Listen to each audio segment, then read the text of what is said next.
السلام عليكم ورحمة الله وبركاته.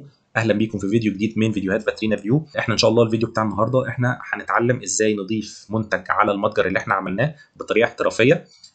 لو أنت أول مرة تشوفنا أنصحك تشوف الفيديو اللي قبل كده. احنا عملنا سلسلة فيديوهات عن إزاي تعمل لنفسك متجر، وبعد كده ترجع تكمل الفيديو ده معانا بحيث إن أنت تضيف منتجاتك معانا.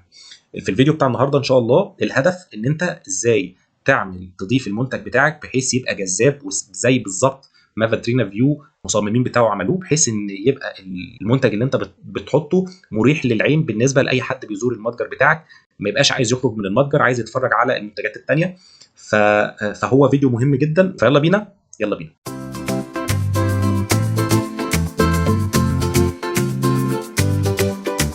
انا دلوقتي في صفحه الداشبورد، زي ما انت شايف اجمالي المنتجات اللي موجوده عندي صفر. لو انت لاحظت ان رصيد المحفظه قل شويه، وده بسبب ان احنا عملنا متجر، فلما عملنا متجر هو خصم من الرصيد المجاني. طيب احنا علشان بقى نعمل منتج بطريقه صحيحه هندخل على اداره المتاجر والمنتجات تاني، تمام، من نفس المتجر بتاعنا.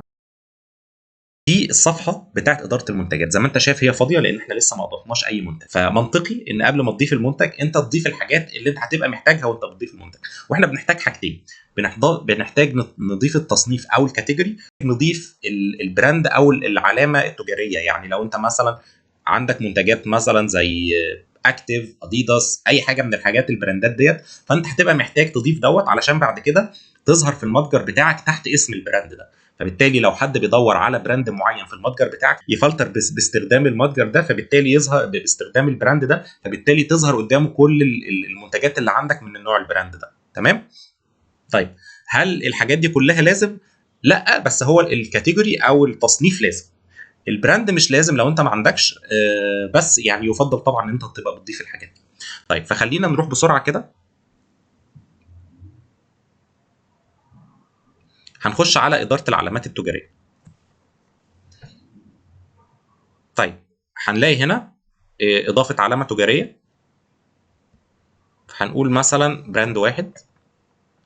الدوله بتاعه البراند ده خلينا نقول ان هو منتج مصري. لازم نختار، خلي بالكم يا جماعه وانت بتختار لازم تتاكد ان انت اخترت العلامه ديت. تمام. طيب خلينا نضيف بقى صوره للبراند ده. طبعا تقدر تكتب معلومات عن البراند ده لو حابب، هسيب الموضوع ده ليك، يعني الحاجات دي كلها سهله. فهنيجي نعمل مثلا اضافه هنا. فخلينا مثلا على البراندات هنختار طبعا صوره عشوائيه، وليكن مثلا الصوره دي. فبفرض ان ده البراند بتاعنا ونعمل حفظ. بس كده انت اضفت البراند بتاعك بنفس الطريقه. طبعا لو انت عايز تضيف براند تاني او تالت تقدر تعملها بنفس الطريقه. خلينا اقول تاني، هنضغط على علامه اضافه العلامه التجاريه، نكتب اسم العلامه والدوله ونختار صوره الشعار بتاعها. تمام. طيب لو انت عايز تعمل تعديل او حذف تقدر تعمل تعديل او حذف من هنا، بس انا هكتفي بالموضوع ده، الموضوع سهل خالص. طيب. طيب احنا دلوقتي اضفنا البراند. ايه تاني اللي احنا ممكن نبقى محتاجين نضيفه؟ محتاجين نضيف تصنيف. الاصناف يعني ايه؟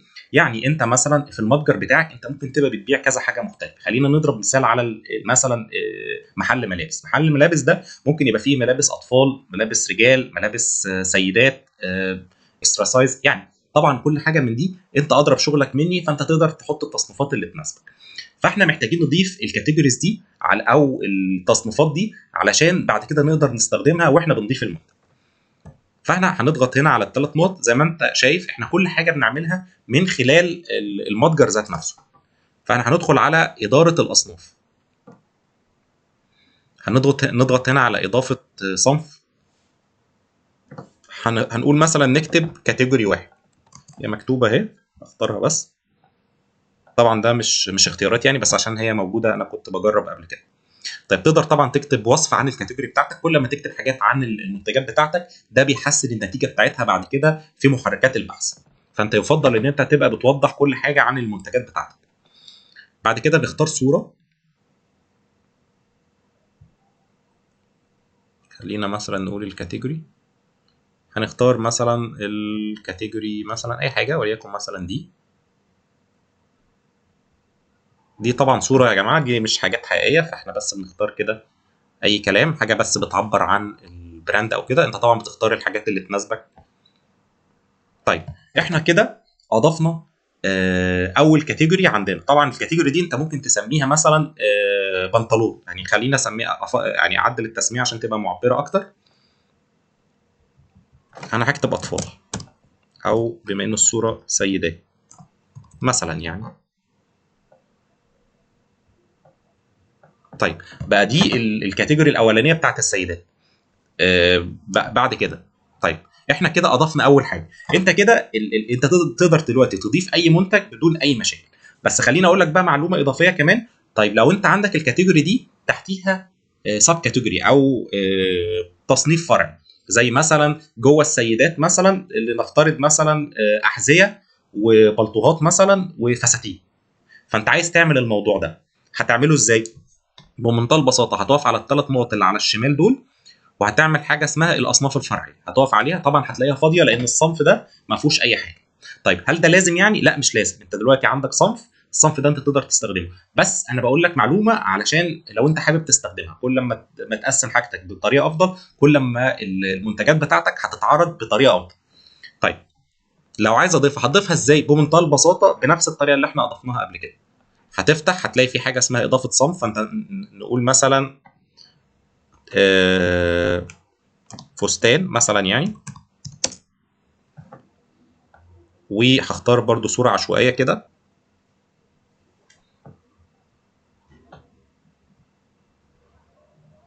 لا ماشي، خلينا نختار صورة تانية. انا مش عارف الصور دي بتعبر عن ايه الصراحة. ماشي، نكتب هنا شوز مثلا يعني، ونعمل حفظ. بقى عندي شوز. لو انا عايز اضيف كمان حاجة هنقول مثلا فستان.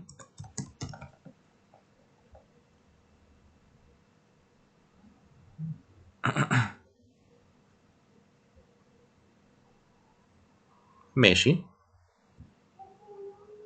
طيب لو احنا بقى بص كده، احنا بقى عندنا الكاتيجوري او الصنف اللي اسمه سيدات جواه شوز وجواه فستان. طيب انت كده تقدر طبعا بنفس الطريقه تقدر تعمل عدد لا نهائي.